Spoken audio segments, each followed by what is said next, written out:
ಓಂ ಸಾಯಿರಾಮ್. ಬದುಕಿನಲ್ಲಿ ಸಮಯ ಮತ್ತು ಸಂಬಂಧ ಎರಡು ಒಂದೇ ಬಾರಿ ಹೊಡೆತ ಕೊಟ್ಟರೆ ಮನುಷ್ಯ ದೈಹಿಕವಾಗಿ ಅಲ್ಲ, ಬದಲಾಗಿ ಮಾನಸಿಕವಾಗಿ ಕಲ್ಲಾಗಿ ಬಿಡುತ್ತಾನೆ. ಹಾಗಾಗಿ ಯಾರನ್ನು ಕಲ್ಲಾಗದಂತೆ ಕಾಪಾಡಿಕೊಳ್ಳಿ. ನೀನು ಯಾರೊಂದಿಗೆ ಎಷ್ಟು ವರ್ಷ ಜೊತೆಗಿದ್ದರೇನು, ಮನಸ್ಸಿನ ಭಾವನೆಗಳನ್ನು ಅರಿಯದಿದ್ದರೆ ಎಲ್ಲವೂ ವ್ಯರ್ಥ. ಇನ್ನೊಬ್ಬರ ಬಗ್ಗೆ ಕೀಳಾಗಿ ಮಾತನಾಡಿ ಮೆರೆಯುವವರಿಗೆ ತಿಳಿದಿರುವುದಿಲ್ಲ ಮೊದಲು ತಾವೆಲ್ಲಿಂದ ಬಂದಿದ್ದೆವು ಮತ್ತು ಯಾವ ಪರಿಸ್ಥಿತಿಯಲ್ಲಿ ಇದ್ದೆವು ಎನ್ನುವುದು. ಬೇರೆಯವರು ನಿನ್ನನ್ನು ತಪ್ಪಾಗಿ ತಿಳಿದುಕೊಳ್ಳುತ್ತಾರೆ ಎಂದು ನೊಂದುಕೊಳ್ಳಬೇಡ, ಏಕೆಂದರೆ ಅವರ ತಿಳುವಳಿಕೆ ಎಷ್ಟಿದೆಯೋ ಅಷ್ಟೇ ಅವರು ನಿನ್ನನ್ನು ತಿಳಿದುಕೊಂಡಿರುತ್ತಾರೆ. ಅದರಲ್ಲಿ ನಿನ್ನ ತಪ್ಪೇನೂ ಇಲ್ಲ. ಜೀವನದ ದಾರಿಯಲ್ಲಿ ಅನೇಕ ಹೆಗಲುಗಳು ಸಿಗಬಹುದು, ಆದರೆ ಮೌನದ ಮಾತನ್ನು ಅರಿಯುವ ಮನಸ್ಸು ಸಿಗುವುದು ಅಪರೂಪ. ಇಲ್ಲಿ ಯಾರು ಯಾರನ್ನು ಸಂಪೂರ್ಣವಾಗಿ ಅರ್ಥ ಮಾಡಿಕೊಳ್ಳಲು ಸಾಧ್ಯವಿಲ್ಲ. ಕೆಲವರು ಬದಲಾಗುತ್ತಾರೆ, ಇನ್ನು ಕೆಲವರು ಜವಾಬ್ದಾರಿಗಳಿಗೆ ಕೈಜಾರುತ್ತಾರೆ. ಕೆಲವು ಕನಸುಗಳು ಮುರಿಯುತ್ತವೆ, ಆದರೆ ಜೀವನ ಮುಂದುವರಿಯಲೇಬೇಕು. ಆ ಸಮಯದಲ್ಲಿ ನಿನ್ನ ಜೊತೆ ಶಕ್ತಿಯಾಗಿ ನಿಲ್ಲುವುದು ನಿನ್ನ ಮನಸ್ಸು ಮಾತ್ರ.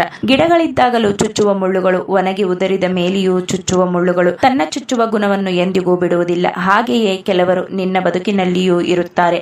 ಅಂತ ಚುಚ್ಚುವ ಮುಳ್ಳುಗಳನ್ನು ನಿನ್ನ ದಾರಿಯಿಂದ ಸಾಧ್ಯವಾದಷ್ಟು ಕಿತ್ತು ಎಸೆದು ಬಿಡು. ಇಬ್ಬರು ವ್ಯಕ್ತಿಗಳ ನಡುವೆ ಎಷ್ಟೇ ಮನಸ್ತಾಪಗಳಿದ್ದರೂ ಒಬ್ಬ ವ್ಯಕ್ತಿ ಇನ್ನೊಬ್ಬ ವ್ಯಕ್ತಿಯ ವ್ಯಕ್ತಿತ್ವವನ್ನು ಮತ್ತೊಬ್ಬನ ಮುಂದೆ ಕಳೆದರೆ ಅದು ವ್ಯಕ್ತಿತ್ವವನ್ನಷ್ಟೇ ಅಲ್ಲ, ಬದಲಾಗಿ ಆ ವ್ಯಕ್ತಿಯನ್ನೇ ಕೊಂದಂತೆ.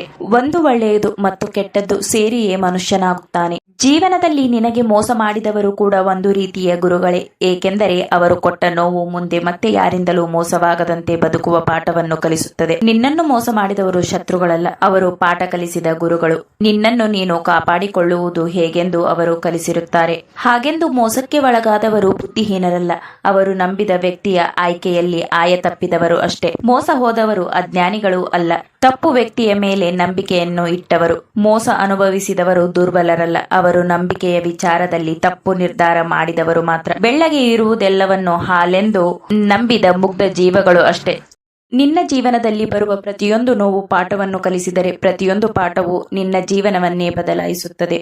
ಕೆಲವೊಮ್ಮೆ ನಾನು ಕೆಲವು ಸಂಬಂಧಗಳನ್ನು ಹಾಳು ಮಾಡುತ್ತೇನೆ, ಕಾರಣ ನಿನ್ನ ಜೀವನ ಹಾಳಾಗದಿರಲಿ ಎಂದು. ಸರಿಯಾದ ಸಮಯದಲ್ಲಿ ತಪ್ಪಾದ ಸ್ಥಳದಿಂದ ಹೊರಬರುವುದು ಕೂಡ ನನ್ನ ಆಶೀರ್ವಾದವೆಂದು ಅರ್ಥ ಮಾಡಿಕೊ. ಕೆಲವೊಬ್ಬ ವ್ಯಕ್ತಿಯ ನಿಜವಾದ ಮುಖ ನೋಡಿದ ನಂತರವೂ ಅವರನ್ನು ನೀನು ದೂರ ಮಾಡಿಕೊಳ್ಳಲು ಇಷ್ಟಪಡದಿದ್ದರೆ ಅವರನ್ನು ನೀನು ಕಳೆದುಕೊಂಡಿಲ್ಲ, ನಿನ್ನನ್ನೇ ಅವರು ಕಳೆದುಕೊಂಡಿದ್ದಾರೆ ಎಂದರ್ಥ. ನಿನ್ನ ಮನಸ್ಸಿನ ಭಾವನೆಗಳಿಗೆ ಪೆಟ್ಟು ಬಿದ್ದಾಗ ನಿನ್ನ ಮನದಲ್ಲಿ ಕೊನೆಗೆ ಉಳಿಯುವುದು ಮೌನ ಮಾತ್ರ. ಮನುಷ್ಯನ ಜೀವನದ ಕೆಟ್ಟ ಸಂಗತಿ ಎಂದರೆ ಸಮಯ ಮೀರಿದ ನಂತರ ಜ್ಞಾನೋದಯವಾಗುವುದು. ಒಂಟಿ ದೀಪ ನೀನು, ಯಾರೊಟ್ಟಿಗೂ ಬೆರೆಯುವ ಆಸೆ ಪಡಬೇಡ, ಏಕೆಂದರೆ ಕತ್ತಲೆಯಲ್ಲಿ ಬೆಳಕಿಗಾಗಿ ಮಾತ್ರ ಬಳಸಿಕೊಳ್ಳುವ ಜನರು ನಂತರ ನೀನ್ಯಾರು ಎನ್ನುವರು ನಿನ್ನೊಂದಿಗಿದ್ದಾರೆ. ಎಚ್ಚರವಿರಲಿ. ನಿನ್ನಿಂದ ಆದ ತಪ್ಪುಗಳ ಬಗ್ಗೆ ಯೋಚಿಸುತ್ತಾ ಕಳೆದು ಹೋದ ಸಮಯದ ಬಗ್ಗೆ ಪಶ್ಚಾತ್ತಾಪ ಪಡಬೇಡ, ಆದರೆ ಮುಂದೆಂದೂ ಅಂತ ತಪ್ಪುಗಳು ನಡೆಯದಂತೆ ಎಚ್ಚರ ವಹಿಸು. ನಿನ್ನ ಜೀವನದ ರಹಸ್ಯಗಳನ್ನು ಯಾರೊಂದಿಗೂ ಹಂಚಿಕೊಳ್ಳಬೇಡ. ಭಯವು ಕಾಡುವ ಮುನ್ನವೇ ಅದನ್ನು ನಾಶ ಮಾಡಿಬಿಡು. ಪ್ರತಿಯೊಂದು ಕೆಲಸವನ್ನು ಪೂರ್ಣ ಏಕಾಗ್ರತೆಯಿಂದ ಮಾಡು. ಭೂತ ಮತ್ತು ಭವಿಷ್ಯತ್ ಕಾಲದ ಬಗ್ಗೆ ಚಿಂತೆಯನ್ನು ಬಿಟ್ಟು ವರ್ತಮಾನದಲ್ಲಿ ಬದುಕು. ಸೋಲುವೆ ಎನ್ನುವ ಹೆದರಿಕೆಯಿಂದ ಯಾವ ಕೆಲಸವನ್ನು ಅರ್ಧಕ್ಕೆ ಬಿಡಬೇಡ. ಬದಲಾವಣೆಯು ಏನೇ ಆಗಿದ್ದರೂ ಧೈರ್ಯದಿಂದ ಸ್ವೀಕರಿಸು. ಸಮುದ್ರಕ್ಕೆ ನದಿಗಳು ಬಂದು ಸೇರುತ್ತಿದ್ದರೂ ಸಮುದ್ರವು ಹೇಗೆ ಸ್ಥಿರವಾಗಿರುತ್ತದೆಯೋ ಹಾಗೆಯೇ ಜೀವನದ ಏರಿಳಿತಗಳ ನಡುವೆಯೂ ಸ್ಥಿರವಾಗಿ ನಿಲ್ಲು. ಸಾಕು. ಇಲ್ಲಿಯವರೆಗೂ ನೀನು ಇತರರ ಬಗ್ಗೆ ಸಾಕಷ್ಟು ಕಾಳಜಿ ವಹಿಸಿದ್ದೀಯ. ನೀನು ಯಾವಾಗಲೂ ಬೇರೆಯವರ ಬಗ್ಗೆ ಯೋಚಿಸಿದ್ದೀಯ. ನಿನ್ನವರ ಕನಸುಗಳಿಗಾಗಿ ನಿನ್ನ ಕನಸುಗಳನ್ನು ಕೊಂದಿರುವೆ. ನಿನ್ನ ಎಲ್ಲ ಖುಷಿಯನ್ನು ನಿನ್ನವರಿಗಾಗಿ ತ್ಯಾಗ ಮಾಡಿರುವೆ. ನಿನಗಿಷ್ಟವಿಲ್ಲದಿದ್ದರೂ ನಿನ್ನವರ ಸಂತೋಷಕ್ಕಾಗಿ ಪ್ರತಿಯೊಂದು ವಿಷಯದಲ್ಲಿಯೂ ರಾಜಿ ಮಾಡಿಕೊಂಡಿದ್ದೀಯ ಎಂದು ನನಗೆ ಗೊತ್ತು. ಆದರೆ ನೀನು ನಿನ್ನನ್ನು ಆಯ್ಕೆ ಮಾಡಿಕೊಳ್ಳುವ ಸಮಯ ಬಂದಿದೆ.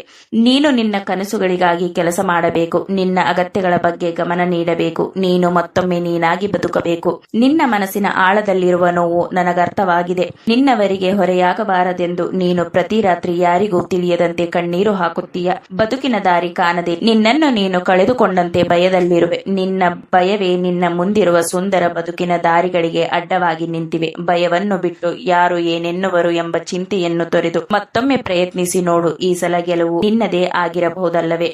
ನೀನು ಕುಟುಂಬದಲ್ಲಿ ಬದುಕಿರುವ ತನಕ ಮಾತ್ರ ನಿನಗೂ ನಿನ್ನವರಿಗೂ ನಂಟು. ಹಾಗಾಗಿ ನಿನ್ನ ಪ್ರೀತಿ ಯಾರಿಗೂ ಬಂಧನವಾಗಬಾರದು, ಬಂಧನವೇ ಪ್ರೀತಿಯಾಗಬಾರದು. ನೀನು ಇಷ್ಟಪಡುವ ಸಂಬಂಧಗಳನ್ನು ಹಕ್ಕಿಯಂತೆ ಹಾರಲು ಬಿಟ್ಟು ಬಿಡು, ಏಕೆಂದರೆ ಸ್ವಾತಂತ್ರ್ಯದಲ್ಲಿ ಇರುವ ಸಂಬಂಧವೇ ಶಾಶ್ವತ.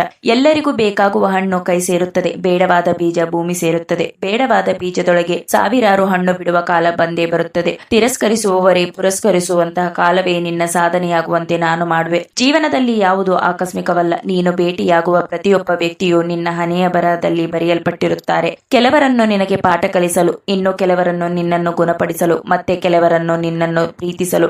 ಆದರೆ ಅವರು ನಿನ್ನ ಬದುಕಿನಲ್ಲಿ ಬರುವ ಸಮಯವು ಮಾತ್ರ ಬೇರೆ ಬೇರೆಯಾಗಿರುತ್ತದೆ ಅಷ್ಟೇ. ಚಿಂತೆ ಮಾಡಬೇಡ, ಮೋಸ ಮಾಡಿ ಬದುಕುವವರನ್ನೇ ಅಷ್ಟು ಚೆನ್ನಾಗಿ ಇಟ್ಟಿರುವೆನು ಎಂದ ಮೇಲೆ ನಂಬಿಕೆ ಮತ್ತು ಸ್ವಾಭಿಮಾನವನ್ನೇ ನಿನ್ನ ಉಸಿರಾಗಿ ಮಾಡಿಕೊಂಡು ಬದುಕುತ್ತಿರುವೆ ನೀನು. ಇನ್ನು ನಿನ್ನನ್ನು ನಾನು ಚೆನ್ನಾಗಿಡುವುದಿಲ್ಲವೇನು ಕಂದ. ಆದರೆ ಪ್ರೀತಿಯ ಹೆಸರಿನಲ್ಲಿ ನಿನ್ನನ್ನು ಕೀಳಾಗಿ ಕಾಣುವವರ ಮುಂದೆ ತಲೆ ತಗ್ಗಿಸಿ ನಿಲ್ಲಬೇಡ. ಗೌರವವಿಲ್ಲದ ಸಂಬಂಧಗಳಿಗಿಂತ ಒಂಟಿತನವೇ ಎಷ್ಟೋ ಮೇಲಲ್ಲವೇ? ನಡುರಾತ್ರಿಯಲ್ಲಿ ಚಂದ್ರನನ್ನು ನೋಡಿ ನಕ್ಕವರಿಗಿಂತ ಅತ್ತವರೆಷ್ಟೋ. ಜೀವನದಲ್ಲಿ ಅರಿತು ಬಾಳುವುದಕ್ಕಿಂತ ಮರೆತು ಬಾಳುವುದನ್ನು ಕಲಿ, ಏಕೆಂದರೆ ಇಲ್ಲಿ ಯಾರು ಯಾರೊಂದಿಗೂ ಶಾಶ್ವತವಾಗಿ ಜೊತೆಯಾಗಲಾರರು. ನಿನ್ನ ನೋವನ್ನು ನನ್ನ ಹೊರತು ಯಾರೊಂದಿಗೂ ಹಂಚಿಕೊಳ್ಳಬೇಡ, ಏಕೆಂದರೆ ನಾನು ನಿನ್ನ ದುರ್ಬಲತೆಯನ್ನು ಎಂದಿಗೂ ದುರುಪಯೋಗಪಡಿಸಿಕೊಳ್ಳುವುದಿಲ್ಲ. ಹಾಗಾಗಿ ನಂಬಲರ್ಹವಾದದ್ದು ದೈವ ಒಂದೇ, ಉಳಿದೆಲ್ಲವೂ ಪರಿಸ್ಥಿತಿಯ ಕೈಗೊಂಬೆ ಮಾತ್ರ ಎಂದು ತಿಳಿ. ಓಂ ಸಾಯಿರಾಮ್.